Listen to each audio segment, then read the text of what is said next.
सो Lorenzo music का तारीफ किया और जेसिका उसको छेड़ने के मूड में है कि उसको ये दिखाना चाह रही है कि म्यूजिक बेकार होता है या जेसिका को पसंद नहीं है।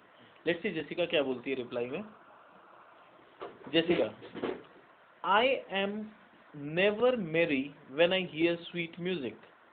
तो बोल रही है मेरे को कभी उतना खुशी या हैप्पीनेस नहीं मिलता है जब कोई स्वीट म्यूजिक सुनते हैं। तो बोला ना स्वीट म्यूजिक बहुत अच्छा होता है सुनने से, मतलब रात के सन्नाटा में तो उसका इम्पोर्टेंस और मतलब उसका हार्मनी और बढ़ जाता है। ये वो बहुत तारीफ किया था, बोला था कि मून डाइना को बुलाओ, गॉडेस ऑफ मून को, ताकि प्रिंसेस जो पोशा आ रही है उसको कान तक आवाज़ सुन जाए, ये वो बोला था। तो उसके रिप्लाई में जेसिका बोल रही है मेरे को ऐसा कोई खुशी नहीं होता है जब हम म्यूजिक सुनते हैं। तो Lorenzo, the reason is your spirits are attentive. अब ये बोल रहा है कि इसके पीछे कारण ये है कि तुम्हारा जो माइंड है वो अटेंटिव है। अटेंटिव इन द सेंस, कल भी अपने ये चीज डिस्कस किया था कि जब तक हम लोग अपना बॉडी से बाहर नहीं निकलते, अपने आप को अपना सोल से कनेक्ट नहीं करते, तब तक हेवनली म्यूजिक को नहीं समझ पाते। ऐसा बोला था लोरेंजो। उसी चीज को कहीं ना कहीं दोबारा रिटेलिएट कर रहा है। वो बोल रहा है कि तुम्हारे को स्वीट म्यूजिक पसंद इसलिए नहीं आ रहा है because your spirit, your soul is very attentive, your mind, your body is attentive. यानी तुम अभी इस दुनिया से बाहर निकल नहीं पाई हो, तुम अपना बॉडीली प्लेजर या बॉडी के से बाहर निकल नहीं पाई हो, इसीलिए तुम्हारा ध्यान ज्यादा सोसाइटी में और ध्यान तुम्हारा वर्ल्डली अफेयर्स में ज्यादा ध्यान है। इसीलिए क्या है, तुम उस म्यूजिक को एंजॉय नहीं कर पा रही हो। अपने साथ भी बहुत बार ऐसा होता है कि जब अपने लोग टेंशन में होते हैं किसी चीज का या क्या, उस समय कोई म्यूजिक अच्छा प्ले भी करेगा तो बोले यार माथा दुख रहा है, बंद कर उसको, राइट और ना। क्यों? क्योंकि उस समय हम लोग का दिमाग कहीं और इंगेज है। हम लोग का दिमाग उस सिचुएशन में नहीं है कि हम उस म्यूजिक का एंजॉय कर पाए। म्यूजिक को अपने कब एंजॉय कर पाते हैं? जब तुम्हारे पास कोई ऐसा टेंशन नहीं है, you are in a relaxed mood, तब तुम्हारा mind free of worldly affairs होता है, your mind is free of the worldly affairs, तब तुम उस म्यूजिक को एंजॉय करने के सिचुएशन में होते हो। तो वही चीज वो जेसिका को समझा रहा है, अभी तुम्हारा माइंड बहुत अजाइल है, बहुत अटेंटिव है, you are concerned about the worldly affairs, इसीलिए तुमको म्यूजिक एंजॉय नहीं हो रहा है। For do but note a wild and wanton herd. अब इसको बहुत ध्यान से समझना। फॉर डू बट नोट, बोला एक बात का नोट करो, यानी ऑब्जर्व। यहाँ नोट का मतलब क्या है? Observe a wild and wanton herd. Wanton का मतलब है प्लेफुल हर्ड, ठीक है, मतलब यंग लोग जो होते हैं बहुत प्लेफुल होते हैं, यहाँ पर बोल रहे हैं। Of race of youthful and unhandled colts. Race का यहाँ पर मीनिंग है herd, of youthful and unhandled colts. Unhandled मतलब अनट्रेन्ड, कॉल्ड्स मतलब हॉर्सेस, हॉर्सेस का बच्चा लोग जो होता है। वो बोल रहा है जब हॉर्स का बच्चा लोग यंग होता है तो वो लोग उछल कूद ज्यादा करता है। वो लोग उछल कूद ज्यादा करता है मतलब their spirits are very attentive, ठीक है। तो they are untrained, they are unmannered एक तरह से। Fetching mad bounds, bellowing and neighing loud. Fetching mad bounds का मतलब है टेकिंग वाइल्ड जंप्स, वो लोग इधर उधर वाइल्ड जंपिंग कर रहा है। बेलोइंग and neighing loud, बेलोइंग and neighing loud का मतलब है प्रोड्यूसिंग अ लाउड साउंड। वो लोग क्या प्रोड्यूस कर रहा है? इधर उधर वाइडली कूद रहा है, मतलब एक इंसिडेंस बता रहा है वो कि यंग कॉल्स लोग इधर उधर कूद रहे हैं फालतू का, बहुत ज्यादा तेज साउंड प्रोड्यूस कर रहा है। Which is the hot condition of their blood, और ऐसा वो लोग क्यों कर रहा है? बिकॉज दे आर यंग, ठीक है। जब क्या होता है, लोग यंग होते हैं तो ज्यादा एक्साइटेड होते हैं, कोई भी चीज को लेके बहुत ज्यादा एक्साइटेड होते हैं। पर जैसे जैसे उनमें मेच्योरिटी आता है वो चीजों को बहुत आराम से एक्सेप्ट करते हैं। ना ही फेल होने पे, फेल मतलब पढ़ाई वाला फेल नहीं, कोई भी चीज हम लोग ट्राई कर रहे हैं उसमें फेल होने से वो लोग ज्यादा एकदम रोना धोना मचाते हैं, और ना ही कोई चीज में सक्सेस पाने से बहुत ज्यादा उछल कूद करते हैं। जैसे हम लोग क्रिकेट में भी बहुत बार ऑब्जर्व करते हैं, जैसे हम लोग क्रिकेट में भी बहुत बार ऑब्जर्व करते हैं, जब कोई यंग प्लेयर टीम में आता है तो एक विकेट लेते ही या एक हाफ सेंचुरी बनाते हैं ऐसे ही उछलता है जैसे डबल ट्रिपल सेंचुरी बना लिया। पर जैसे जैसे उसमें मेच्योरिटी आता है, तुम देखो वो एक्साइटमेंट या वो उछल कूद कम होने लगता है।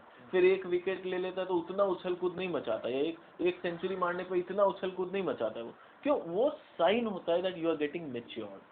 तो यहाँ पर वही बता रहा है कि यंग कॉल्ट लोग, जब तक वो लोग यंग होते हैं वो लोग ज्यादा उछल कूद मचाते हैं, क्योंकि यंग ब्लड है, बोलता है ना, यंग ब्लड है, ज्यादा उछल कूद मचाता है। तो वही चीज है, because of their young blood. If they but hear perchance, but का मतलब है बाई चांस, सॉरी बट का मतलब है only, if they only here by chance a trumpet sound. अब बोल रहा है इमेजिन करो कि वो लोग ऐसे वैसे पागलों की तरह उछल कूद कर रहा है यंग कॉर्ड लोग, अचानक से कोई ट्रम्पेट का साउंड आ जाए, ट्रम्पेट यानी काइंड ऑफ म्यूजिक, कोई म्यूजिक का साउंड आ जाए, कोई ट्रम्पेट या सहनाई बजने का साउंड उनके कान में पड़ जाए, और any air of music touch their ears, यानी किसी भी तरह का, ट्रम्पेट तो एग्जाम्पल है, किसी भी तरह का कोई भी म्यूजिक उनके कान में पड़ जाए, यू शैल परसीव, तुम देखोगी, them make a mutual stand, वो लोग अचानक से एकदम साथ में खड़े हो जाएंगे, जैसे ही म्यूजिक सुनेंगे वो लोग क्या है, उछल कूद छोड़ के चुपचाप साथ में खड़े हो जाएंगे, they will make a mutual stand.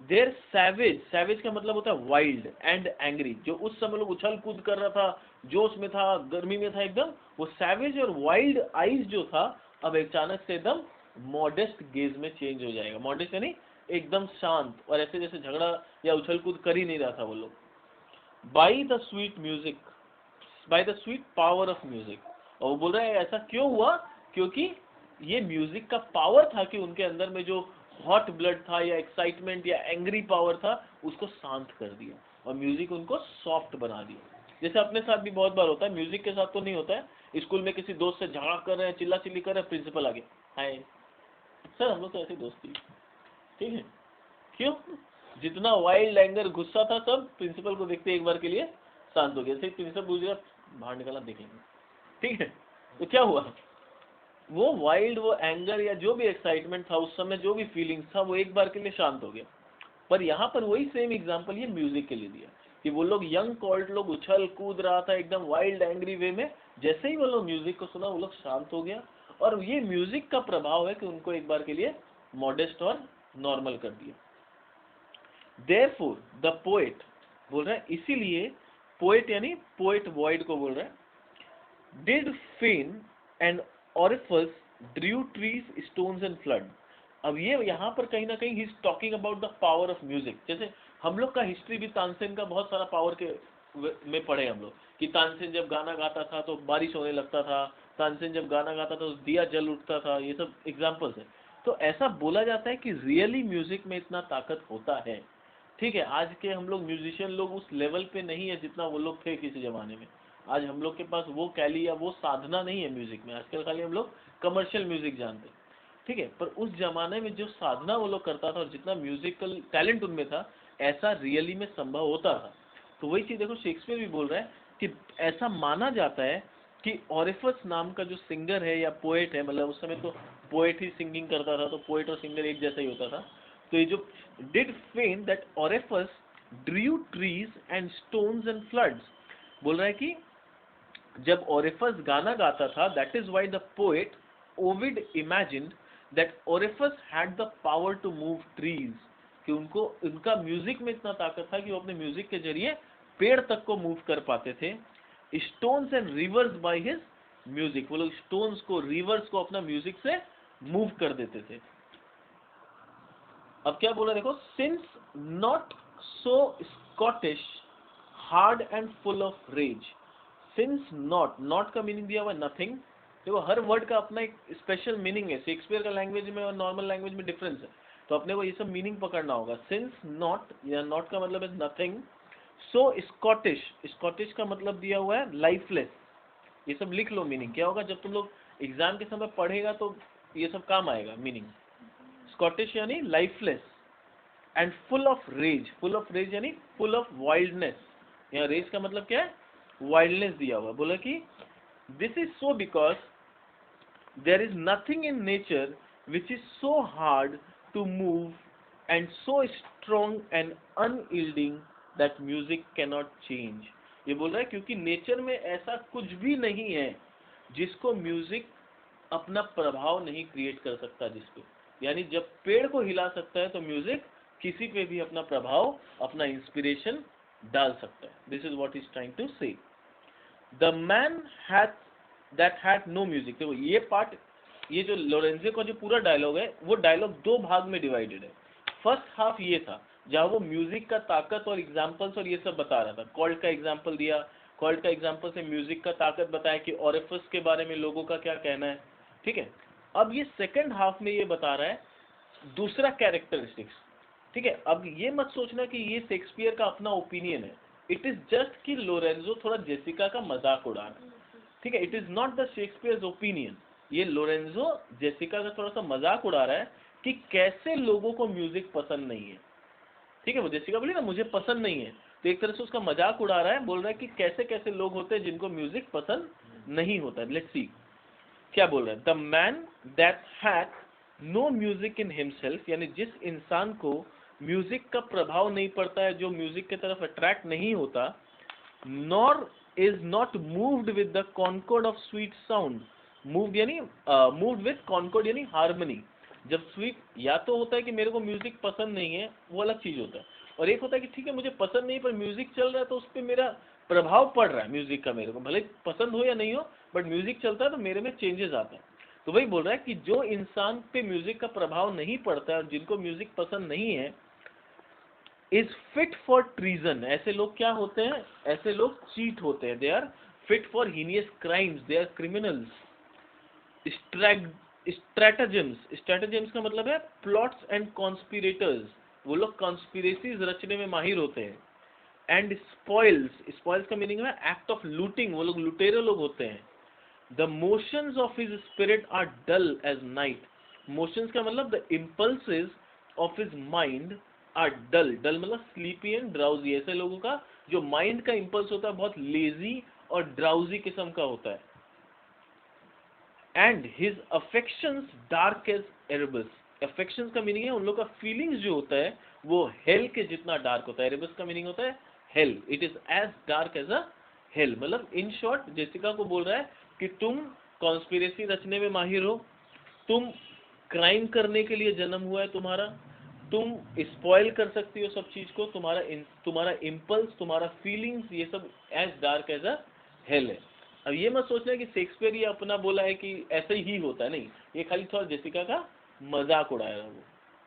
Late no such man be trusted, mark the music, mark the music मतलब लिसन टू म्यूजिक।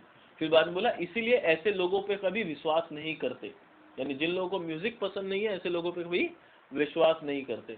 इनडायरेक्टली वो जेसिका को बोल रहा है क्योंकि तुमको म्यूजिक पसंद नहीं है, I should not trust you, you are so and so. फिर बाद में थोड़ा सा सीरियस होकर बोला लिसन टू म्यूजिक, बोला म्यूजिक चालू हो गया, लेट्स स्टॉप डिबेटिंग और arguing, let's listen to music. कहीं ना कहीं लोरेंजो को भी पता था जेसिका ऐसी मजाक में बोल रही है कि उसको म्यूजिक पसंद नहीं है, ये कोई सीरियस कॉन्वर्सेशन नहीं हो रहा था। जेसिका भी मजाक में बोली हमको तो म्यूजिक पसंद नहीं है, तो वो भी मजाक में उसका टांग खींच दिया कि जो जिसको म्यूजिक पसंद नहीं होता वो ऐसे होते हैं वैसे होते हैं सो। और जैसे ही म्यूजिक चालू हुआ दे गॉट सीरियस कि let's listen to music. Enter Portia and Nerissa, Portia, अब म्यूजिक चालू हुआ उसके थोड़ा देर में ही पोर्शिया और नेरेसा अपने राजमहल बोल लो या जो भी उसमें एंटर कर रही है। Portia, the light we see is burning in my hall, how far that little candle throws its beams, so shines a good deed in a naughty world. Very important para, please mark, बहुत important line है।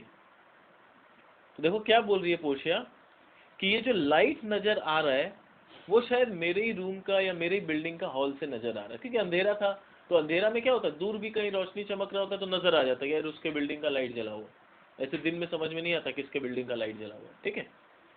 अब बोल रही है how far that little candle throws its beams, बोला एक little candle अपना रोशनी कितना दूर तक फैला सकता है, इसका अंदाजा हम लोग को दिन में नहीं होता, रात को ही इस बात का अंदाजा होता है कि एक छोटा सा कैंडल भी कितना दूर तक प्रभाव डाल सकता है। अब इसको फिर वो थोड़ा सा माइथोलॉजी में लेके उसका इंस्पिरेशनल कोट में लेके गई और बोली so shines the good deed in this naughty world. मतलब क्या बोलना क्या चाह रही है, जैसे ये आज के सोसाइटी के लिए बहुत रेलेवेंट बात है। जैसे हम लोग को लगता है कि हम लोग तो कोई इंपॉर्टेंट मेंबर नहीं है, सिर्फ मेरे अकेले के कुछ अच्छा करने से क्या हो जाएगा ना, हम लोग ऐसा सोचते हैं ना कि सिर्फ मैं अकेला अच्छा करूंगा तो उससे क्या हो जाएगा। तो ऐसे ही एक जन अगर सोचता है तो धीरे धीरे सब अगर ऐसा ही सोचेगा तो क्या हो जाएगा, कुछ नहीं होगा। बट अगर एक जन अच्छा सोचता है और धीरे धीरे सबको ही अगर अच्छा सोचने लगे तो बहुत कुछ हो जाएगा। तो वही पोर्शिया बोल रही है कि दिन के समय हम लोग को पता नहीं चलता है कि एक छोटा सा कैंडल में कितना दूर तक रोशनी फैलाने का ताकत है, पर जब अंधेरा होता है तो हम रियलाइज करते हैं कि कैंडल में भी ताकत है जो हम शायद देख नहीं पाए थे। तो उसी तरह से वो बोल रही है कि ये जो वर्ल्ड होते जा रहा है ये बहुत नॉटी वर्ल्ड होते जा रहा है। Naughty in the sense there is lot of corruption and everything else in this world, but अगर एक भी इंसान कुछ अच्छा काम भी करता है तो उसका वो छोटा सा अच्छा काम भी बहुत लोगों को इंस्पायर कर सकता है, जो कि शायद हम लोग बहुत कम समझते हैं। हम लोग को लगता है कि नहीं कर सकता इंस्पायर, बट ऐसे करप्ट वर्ल्ड में जहाँ सब कोई बुरा कर रहे हैं, एक जन का अच्छा काम भी बहुत लोगों को इंस्पायर कर सकता है। तो वही बोलिए, so shines a good deed in this naughty world. इस नॉटी वर्ल्ड में थोड़ा सा भी गुड डीड अगर कोई करता है तो बहुत चमकता है। ठीक है, जैसे एक बहुत फेमस कोट है ना, Twilight shines in the valley of Stafford. Valley of Stafford उसको बोलते हैं जहाँ अंधेरा ही अंधेरा है। तो बोला कि अंधेरा जहाँ पर होता है वहाँ तो ट्वाइलाइट भी चमकने लगता है। ट्वाइलाइट हम लोग अंधेरा को बोलते हैं बेसिकली। ट्वाइलाइट क्या है? जब सूरज अस्त होने लगता है। पर जहाँ पर पहले से ही पूरा अंधेरा है वहाँ ट्वाइलाइट भी सूरज के जितना रोशनी प्रोवाइड करता है। मेरे साथ, when the moon shone we did not see the candle। अब नेरेसा बोल रही है पर ये कैंडल तभी तक अपना रोशनी फैला पाता है या उसका रोशनी लोगों को नजर आता है जब तक कि मून ना उगा हो। पर जैसे ही मून उग जाता है तो मून का रोशनी के कारण फिर कैंडल का इंपॉर्टेंस कम हो जाता है। ठीक है, अब नेरेसा का बोलने का मतलब समझो और पोर्शिया का बोलने का मतलब समझो। पोर्शिया तो नॉर्मल सेंस में बोली थी कि अगर कोई इंसान थोड़ा सा भी अच्छा काम करता है तो बहुत दूर तक उसका रोशनी फैलता है। पर नेरेसा इसको किस सेंस में ली पता है? नेरेसा उसको इस सेंस में ली कि मैडम जब तक आप उस महल में नहीं हो तभी तक लोरेंजो और जेसिका के नाम का कैंडल चमक रहा है, पर जैसे ही मून आ जाएगा यानी आप उस महल में आ जाओगे उन लोग का कैंडल का रोशनी कम हो जाएगा। नेरेसा का बोलने का सेंस ये समझे ना? हाँ, वो दूसरा एंगल में पकड़ी इस बात को। नेरेसा क्या बोल रही है? तभी तक कैंडल का रोशनी चमकता है जब तक मून नहीं आ जाए। मून के आते ही कैंडल का रोशनी का वैल्यू कम हो जाता है। तो नेरेसा का बोलने का जो सेंस है वो ये बोल रही है कि मून कौन है? पोर्शिया द ट्रू ओनर जो बोले, और लोरेंजो और जेसिका कौन है? They are just the counter part, कि पोर्शिया के गैर मौजूदगी में वो लोग पोर्शिया का जिम्मेदारी संभाल रहा है। तो जब तक पोर्शिया उस महल में नहीं है तब तक तो लोरेंजो और जेसिका मालिक और मालकिन की तरह पूरा एकदम फैल रखा है महल में, यानी उन लोग का चमक है पूरा फैल महल में। जैसे ही पोर्शिया का एंट्री हो जाएगा उनका चमक धुंधला पड़ जाएगा। तो यहाँ Portia is compare to a moon, समझे? तो पोर्शिया देखो क्या बोल रही है, so doth the greater glory dim the less.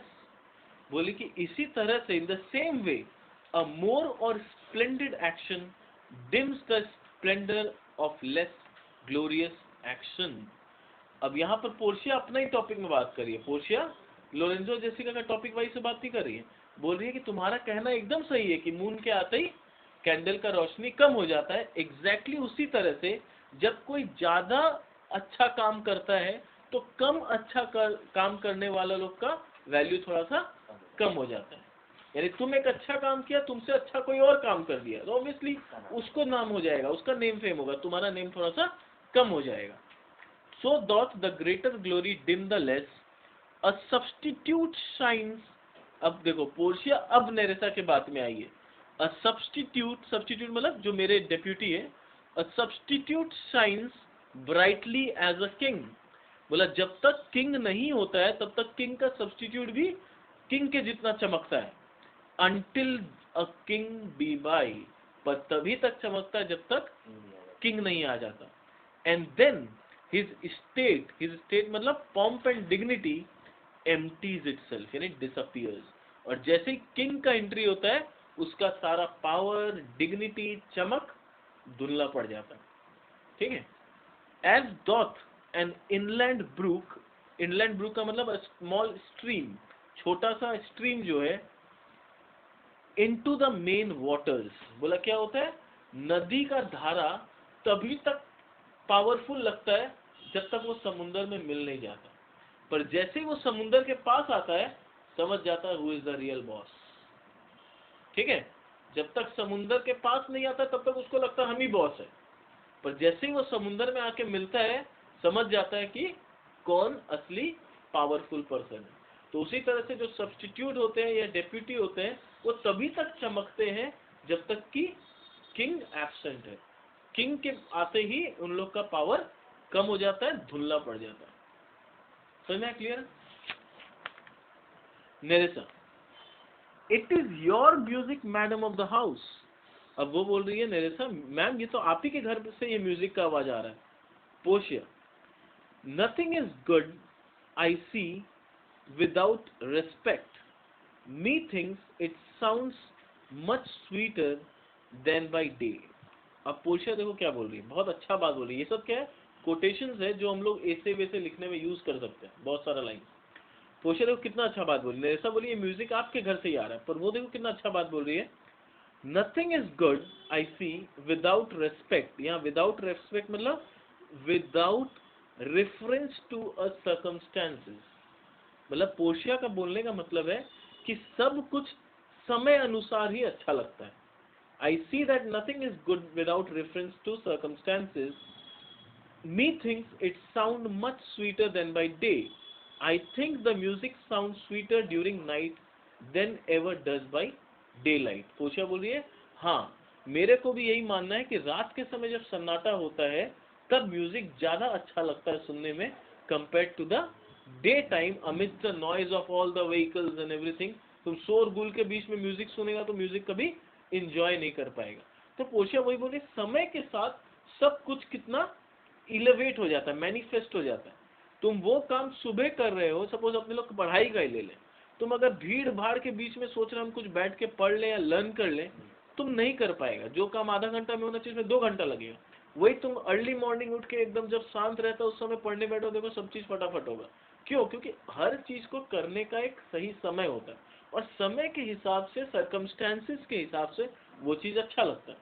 Suppose एक सिंपल सा एग्जांपल, जैसे म्यूजिक भी बहुत तरह का होता है, पॉम्प म्यूजिक होता है, स्लो म्यूजिक होता है, एवरीथिंग। मान लो कि थोड़ा सा इन्वायरमेंट जो है, सब बड़े लोग बैठे हुए हैं, घर में एक फैमिली टाइप ऑफ इन्वायरमेंट है, सब कोई बैठ के बात कर रहे हैं, पूरा फैमिली, दादाजी लोग हैं, दादी जी, पापा मम्मी चाचा चाची सब है, ठीक है। अब उसके बीच में तुम डिस्को का गाना चला देंगे, ऑब्वियसली अच्छा नहीं लगेगा। उस समय क्या है, तुम सॉफ्ट म्यूजिक कोई कॉर्नर में चल रहा है नॉर्मल सा मोहम्मद रफी टाइप्स, तो सूट करेगा इन्वायरमेंट को, ठीक है। पर उस समय अगर तुम डिस्को का गाना लगा देगा, आंटी पुलिस बुला लेगी, व्हाटएवर, ठीक है। हाँ, अब वही चीज है, अब वही बात है, फ्रेंड्स के साथ तुम पार्टी कर रहा है, अब उसमें तुम मोहम्मद रफी चला दिया तो वैसे हंसी बनेगा। तो क्या बोल रहा है, हर समय का, हर चीज का अपना एक प्रॉपर टाइम होता है और समय के हिसाब से सही सर्कमस्टेंसेस में ही वो चीज अच्छा लगता है। अदरवाइज वो क्या बोलता है, हास्य का पात्र बनता है। हास्य का मतलब लोग मजाक उड़ाते हैं उसका। Nerissa, silence bestows the virtue on it madam. अब नेरेसा बोल रही है, हाँ ये जो नाइट का साइलेंस है, it is bestowing the virtue. Virtue मतलब क्वालिटी ऑफ स्वीटनेस। बोला म्यूजिक तो स्वीट है, पर नाइट का साइलेंस जो है उसको और भी ज्यादा खूबसूरत बना रहा है। जैसे म्यूजिक को एक बार छोड़ो, एकदम प्रैक्टिकल एग्जांपल लो, अपने लोग ट्यूनी लाइट और ये सब लगाते हैं दिवाली में, है ना, सजा देते हैं घर को बढ़िया से। सुबह में जलाते हैं स्विच या शाम को जलाते हैं? क्यों नहीं सुबह? सूरज है। क्योंकि सुबह अगर हम ट्यूनी लाइट और ये सब जला भी देगा तो सूरज का रोशनी के सामने उसका इम्पोर्टेंस, उसका ट्रू वर्च्यू और डिग्निटी नजर ही नहीं आएगा। रात को जब अंधेरा होता है तब उसका डिग्निटी आता है। तो वही बोल रहा है, म्यूजिक जो है उसमें तो क्वालिटी था, जैसे ट्यूनी लाइट में मॉर्निंग में भी था, रात को भी है, पर रात को उसका चमक जो उभर के आएगा वो सुबह नहीं आएगा। तो वैसे म्यूजिक अगर भीड़ भाड़ में, शोर शराबा में अगर कोई म्यूजिक चलाता है तो उसका डिग्निटी उभर के नहीं आएगा। जबकि ये साइलेंस जो है, ये साइलेंस इसका क्वालिटी को और भी ज्यादा इम्प्रेसिव बना रहा है। This is what Nerissa is trying to say. Portia, अब देखो ये भी बहुत अच्छा बात बोल, पोर्शिया का एक्ट 5 में जितना भी डायलॉग्स है उसमें कुछ ना कुछ सीखने का बात, तो ये सारा डायलॉग्स इंपॉर्टेंट है। Portia, the crow doth sing as sweetly as the lark when neither is attended, and I think the nightingale if she should sing by day when every goose is cackling, would be thought no better a musician than the wren. अब समझो क्या बोल रही है. The crow doth sing as sweetly as a lark when neither is attended. Neither is attended मतलब जब तक crow और लार्क, मतलब पहले समझा दूं क्रो क्या है. क्रो तो अपने को पता है एकदम वाहियात सिंगर है मेरे जैसा, और लार्क जो है they are sweet singer. Lark पक्षी जो है वो बहुत अच्छा गाना गाते हैं.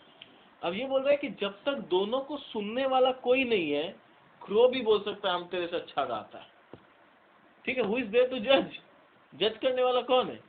ठीक है, जब तक अपना मार्कशीट कोई देखने वाला नहीं है, हम भी बोल सकते हैं मेरा 102% आया. होता है ना, 10 में मार्क्स आता है 54%, कितना आया? 74. कौन देखने जा रहा है ना.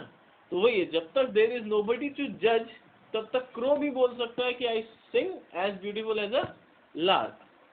And I think that if nightingale should sing by the day, अब फिर वो सर्कमस्टेंसेस पे आ गई कि अगर दिन के समय जब चिल्ला चिल्ली सारा गूज लोग, मतलब सारा गूज मतलब सारा भेड़ बकरी लोग एक साथ ही मैं कर रहा है, उसके बीच में अगर नाइटिंगेल गाना भी चालू करेगी तो नाइटिंगेल का वैल्यू डाउन हो जाएगा. तो आई think that if nightingale should sing by day, Nightingale को इतना इज्जत क्यों मिलता है? क्योंकि नाइटिंगेल आराम से शांति में गाती है. जैसे एक दूसरा सा एग्जांपल ले लो, नाइटिंगेल वाइटिंगेल छोड़ो, अगेन एक एकदम प्रैक्टिकल एग्जांपल. तुम मान लो स्टेज में एक सोलो परफॉर्मेंस दे रहे हो, सब कोई तुमको देख रहा है, तो तुम्हारा वो डांस स्टेप या जो भी परफॉर्मेंस है उसको इज्जत मिलेगा, लोग देखेंगे, उसको ताली मिलेगा. वही सारा स्टेप, एकदम अच्छा स्टेप तुम डांस परफॉर्मेंस कर रहे हैं डिस्को में, जहाँ 100 और लोग पागलों की तरह नाच रहे हैं, तुम्हारा उस डांस स्टेप को क्या इज्जत मिलेगी? कुछ नहीं, है ना. डिस्को में 100 लोग नाच रहे, तुम भी भीड़ में धक्का धुक्की में वही अपना ऋतिक रोशन का सारा स्टेप दिखा रहा है. What's the value? तो वही है कि तुम्हारा वर्क को वैल्यू तब मिलेगा when it is being performed at the right time, at the right circumstances.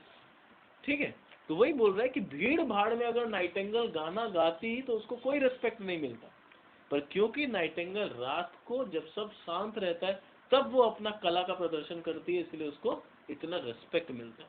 That is why she is being respected so much. No better a musician than wren, मतलब तब नाइटिंगेल को भी माना जाता है कि वो रेन से कोई ज्यादा बेटर नहीं है. रेन किसको बोलते हैं बताओ तो? A song bird. एक बर्ड है, वो गाना गाती है, पर नाइटिंगेल के जितना अच्छा गाना नहीं गाती है. तो अगर नाइटिंगेल भी दिन में गाती तो लोग बोलते अच्छा वही गा रही है, ठीक है, कोई उसको उतना इज्जत नहीं मिलता. How many things by season मतलब time and place, seasoned are made sweet, या सीजनड आर मतलब आर मेड स्वीट, यानी कितना चीज होता है जो सही समय पे और अच्छा बन जाता है. जैसे क्या होता है, हम लोग बोलते हैं ना सब चीज का एक सही समय होता है.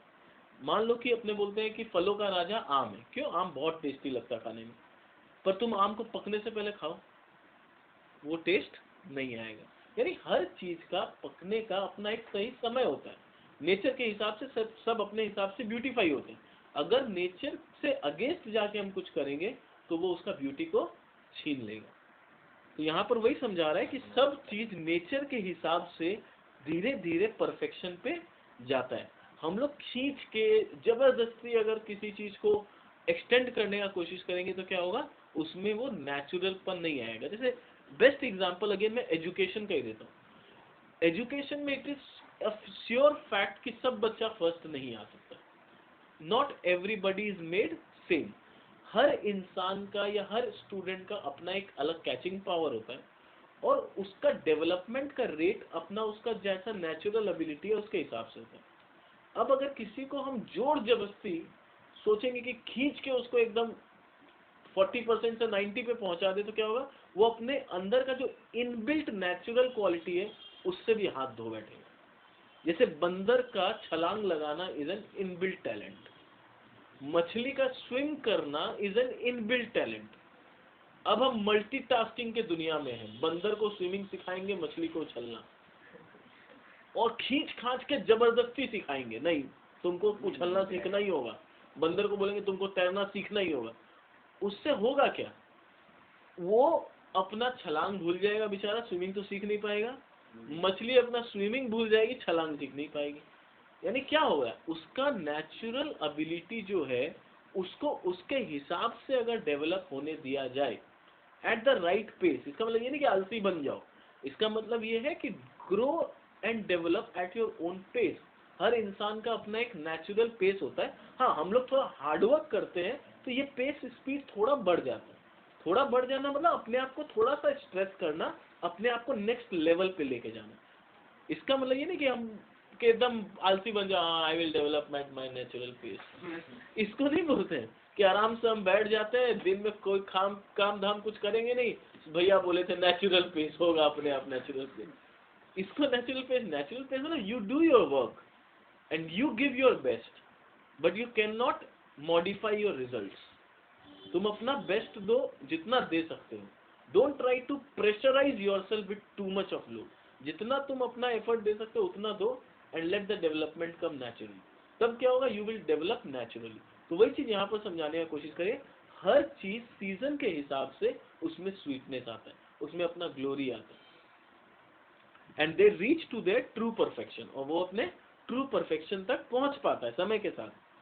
Piece ho the moon sleeps with Endymion, यहाँ पर पीस हो का मतलब दिया हुआ है to get the right place and order, sorry silence the a shepherd in love with Diana. यहाँ पर बोलिए मून स्लीप्स विथ एडिमन। एडिमन कौन था, एक शेपर्ड था जिससे उस गॉडेस ने शादी की थी। मतलब इसके पीछे ग्रीक कहानी है कि मून की गॉडेस तो हेवनली थी पर उसने एक शेपर्ड से शादी किया था, who is a man and would not be awakened। तो they are sleeping, so let's not talk and awake them। हम लोग के बाद से वो लोग भी उड़ जाएंगे।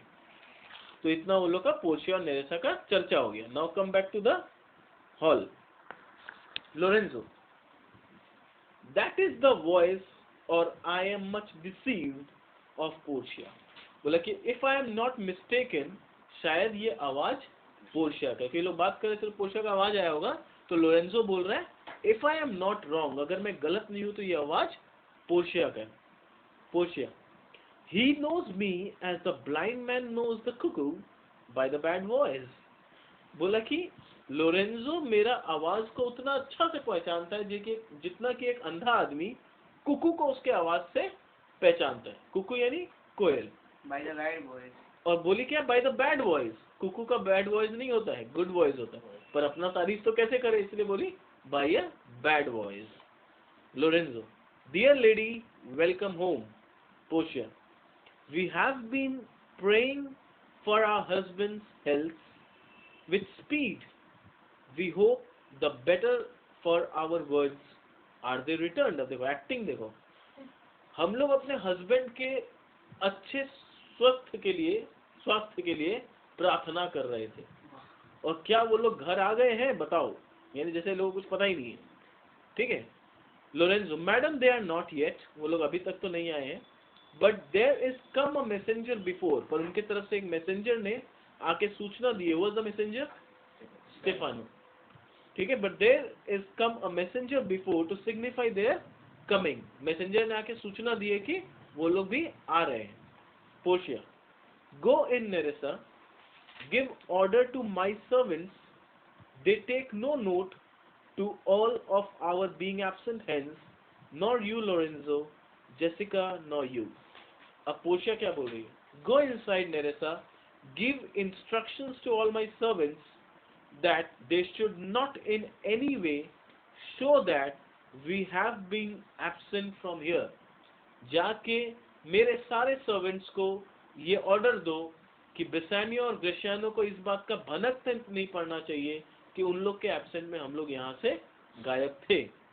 Lorenzo, nor you and Jessica, और तुम और जेसिका भी मत बताना, बेसानियो और उसको कोई पता नहीं चलना चाहिए। अब यहाँ पर जो नोट करने का चीज है, give orders to my servants. Why my? रानी का स्टाइल आ गया अब रानी है। ये बताना चाह रही है the boss is back Lorenzo और जेसिका को, माई सर्वेंट। 2 दिन राजा रानी बन गए, अब बैक टू योर पोजीशन। ये सब इनडायरेक्ट वे होता है बताने का कि आई एम बैक, मेरे सर्वेंट है, भूल मत जाना। 2 दिन 4 दिन तुम लोग अपना सर्वेंट बना लिया था। I am reminding you that they are my servant. Otherwise वो ऐसे ही बोल सकती, go and inform the servants. My servant बोलने का क्या था? ये सब क्या होता है? Indirect way of sending the message. तो डायरेक्टली तो तुमको कैसे बोले, इनडायरेक्टली तुमको सुना दिए कि माई सर्वेंट्स, समझ जाओ, ठीक है। Lorenzo, your husband is at hand and I hear his trumpet, we are no tell tales madam, fear you not. Lorenzo बोल रहा है your husband is quite near, उनके ट्रम्पेट का आने का आवाज जो सैनाई के साथ और पॉम के साथ आ रहा है, उसके हिसाब से उनका अराइवल का साउंड सुनाई दे रहा है। We are not in the habit, और बोला मैडम आप चिंता मत करिए, मेरा और जेसिका का ऐसा हैबिट नहीं है कि हम लोग कुछ सीक्रेट रिवील करते हैं। We are not tell tales, मतलब इधर का बात उधर करने वाले लोग जो होते हैं ना, उसको बोलते हैं टेल टेल्स, यानी teller of other secrets, leaking the secrets. We are not Wikipedias, ठीक है, कि दूसरा का सीक्रेट रिवील करेंगे। Fear you not, Portia. This night, methinks, is but the daylight sick. It looks a little paler. It's a day, such as the day is when the sun is hid. अब Portia को क्या बोली है? I think night appears to be like a dim day. मतलब कि ये जो night है, ये एक डिम डे के जैसा नजर आ रहा है, क्योंकि नॉर्मली नाइट में सब सोते हैं, पर आज कोई सो नहीं रहा है। तो पोर्शिया बोल रही है जैसे दिन के समय जब सूरज एकदम हिड हो जाता है तो एक अंधेरा छा जाता है, ये नाइट मुझे वैसा ही लग रहा है। ऐसा नहीं लग रहा है कि ये नाइट है, ऐसा लग रहा है it's a day when the sun is hid. ये एक ऐसा दिन है जब सूरज छिपा हुआ है। It looks a little paler just as a day when the sun is hidden. ये दिन जो है ये थोड़ा सा पेलर यानी सॉफ्ट और अंधेरा में नजर आ रहा है, उस तरह से जैसे सूरज के छिप जाने, जब सूरज बादलों के पीछे छिप जाता है तो अंधेरा हो जाता है, वैसा दिन ये लग रहा है मुझे। Enter Bassanio, Antonio, Gratiano and their followers. Bassanio, we should hold day with the antipodes if you would walk in absence of the sun. देखो बहुत अच्छा बात बोला है। We should hold day. Hold day का मतलब we should have day with antipoles. Antipoles मतलब होता है the opposite side of earth. If you would walk in absence of sun. मतलब तारीफ का हाइट होता है। ये क्या बोल रहा है? एंटीपोड्स मतलब होता है अर्थ का ऑपोजिट एंड। तो अभी वेनिस, ये सॉरी बेलमोंट में तो रात हो रखा है, तो अर्थ का दूसरा पार्ट में क्या होगा? दिन होगा, ठीक है। अब बेसेनियो क्या बोल रहा है कि अगर पोर्शिया तुम ऐसे अंधेरे में घूमने लगोगी तो अर्थ का दूसरा पार्ट में तो दिन है, ये वाले पार्ट में भी दिन हो जाएगा। मतलब तुम सूरज से भी ज्यादा चमकदार हो, तुम्हारे प्रेजेंस के वजह से दिन, मतलब अंधेरा में भी सुबह हो जाएगा। मतलब we would have walk in the absence of sun, मतलब ये बोल रहा है कि वी शुड होल्ड डे, ये दिन बन जाएगा। We will have a day light if you start walking in the midnight. मतलब एक तरह से उसको बोल रहा है कि इतने अंधेरे रात में मिडनाइट में तुम यहाँ रास्ता में नहीं लॉन में क्या कर रही हो? अगर तुम इस तरह से रात को अंधेरे में घूमने लगोगी तब तो रात में भी दिन हो जाएगा, ठीक है। Portia, let me give light but let me not be light. let me not be light का मतलब है immoral, ठीक है, immortal। तो यह बोल रही है I shall gladly give you light but let me not have light character, for a light wife doth make a heavy husband, heavy मतलब sorrowful husband, and never be Bassanio so for me, but God sought all, sought मतलब ordain or dispose of all, you are welcome। अब Portia देखो क्या बोल रही है, I would like to throw light, बोले कि तुम मुझे सूरज बना रहे हो, तुम मुझे लाइट का उपाधि दे रहे हो। I don't mind giving light to people, यानी दूसरों की जिंदगी में रोशनी करने से मुझे कोई एतराज नहीं है, but let me not have a light character because an unfaithful wife makes her husband sorrowful, because कि पर I don't want कि मेरा कैरेक्टर लाइट हो जाए, क्योंकि अगर मेरा कैरेक्टर लाइट होगा तो my husband will be very sad, and I never want that my husband should be sad on any account. मैं अपने हस्बैंड को किसी भी वजह से दुखी नहीं देख सकती। But may God dispose of everything, I welcome you home my lord. पर गॉड सब चीज को डिस्पोज करे और सब कुछ अच्छा और खुशी वाला रखे। Bassanio, I thank you, madam. Give welcome to my friend. बोला कि thank you so much and मेरे फ्रेंड को भी वेलकम करिए। This is the man, this is Antonio to whom I am so infinitely bound. Infinitely bound मतलब eternally thankful, मैं जन्मों जन्मांतर तक अपने इस दोस्त का कर्जदार रहूंगा। Portia, you should in all sense be much bound to him, for as I hear he was much bound for you। पोशिया बोल रही है तुम जितना बोल रहे हो कि यू आर इनफाइनेटली बाउंड, जिंदगी भर इस बात को याद रखना, because you have very good reasons to be bound to him. बोला कि मतलब पोशिया का बोलने का मतलब है इस बात को अपने दिल से लेके रखना, इसको भुलाना मत, खाली वर्ड्स में मत बोलना कि मैं एंटोनियो का बहुत कर्जदार हूँ, याद रखना इस बात को, because you have very good reason to be thankful to Antonio. I have heard he was bound for you, क्योंकि मैंने सुना है कि एंटोनियो ने तुम्हारे लिए अपने जान तक दाव पे लगा दी थी। तो ऐसा दोस्त बहुत मुश्किल से मिलता है, तो इसके एहसान को कभी अपने दिल से निकलने मत देना। कभी मत सोचना कि एंटोनियो का एहसान कभी चुकता कर पाओगे, इस चीज को कभी दिल से मत निकाल देना। Antonio, no more than I am well acquitted of. बोला कि no more bound now I am completely free from it. बोला कि अब मैं और बाउंड नहीं हूं, मैं पूरी तरह से फ्री हो चुका हूं। ठीक है, इसके आगे फिर नेक्स्ट क्लास करेंगे। यहां तक क्लियर है?